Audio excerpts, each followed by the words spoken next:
I want you to do something for me.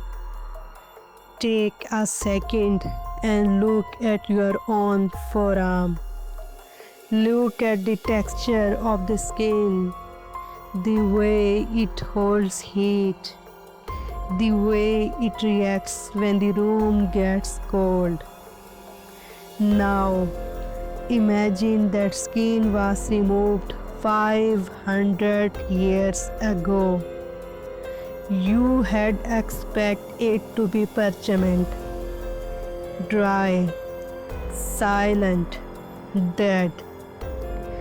But on Tuesday, February 10th, 2026, the Central Archive broke protocol.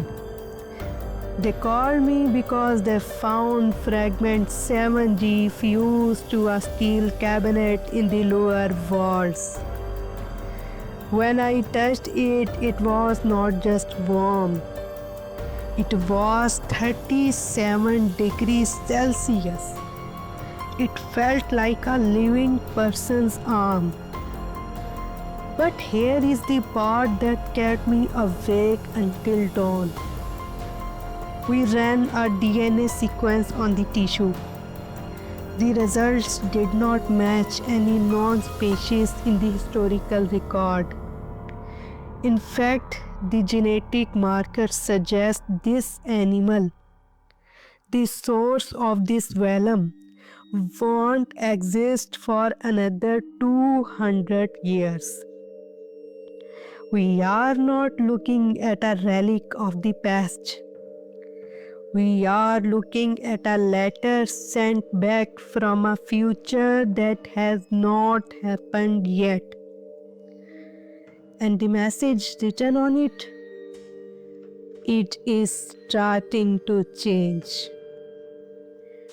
For the new viewers here, let's establish the stakes. We live in the age of the vellum and the void. The void is a force of digital decay. It eats hard drives. It corrupts cloud storage. It is why your old photos disappear and why lost media is becoming the only media. The only thing the void can't eat is vellum. Why? Because vellum is organic. It has biological memory. It is the only shield we have left to record our history. But in 2026, the shield is failing. I have spent the last month tracking the migration metrics in the archive. Usually, ink stays where you put it. But look at this 14th century did. The ink is moving. It is conjugating. It is almost as the words are trying to hide from someone or something that is reading them. We used to think the void was an empty room. We were wrong. The void is an audience. To understand fragment 7G, we have to talk about a man who does not exist, Elias Thorne. In 1984, Thorne was a lead archivist. He was a man of logic. But in October of that year, he reported what we now call the ghost script incident. He and two colleagues were transcribing a mundane ledger list of grain harvests from 1342. Midway through the session, the ink began to liquefy. It did not just blur, it reorganized. right in front of their eyes. The 14th century harvest numbers turned into a detailed description of the car Thorn had parked in the lot outside. It described his wife's maiden name. It described a childhood memory of a red bicycle. His colleagues quit the next day. One of them was institutionalized. But Thorn, he stayed. He realized that vellum was not just a recording device. It was a two-way mirror. Thorn's final entry in the Black Ledger, the Book of Censored Anomalies, is a warning. He wrote, "We think we are writing history to remember it. We are not. We are writing history to keep the void from writing us." Thorn disappeared 3 days after writing that. His office was found empty, except for a single piece of vellum on his desk. It was blank, but it was still form, just like fragment 7G. This is where the science gets uncomfortable. I took a micro sample of the ink from 7G, the vocal ink, and ran a frequency analysis. Usually ink is inert. It is carbon and oil.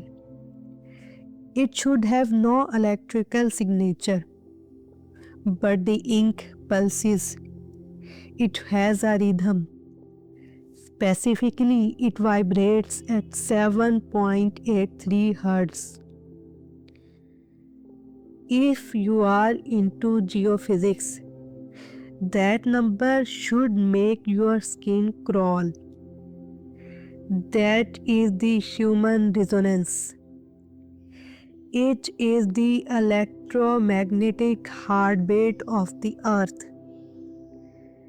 It is the frequency that regulates human sleep cycles and bird migration.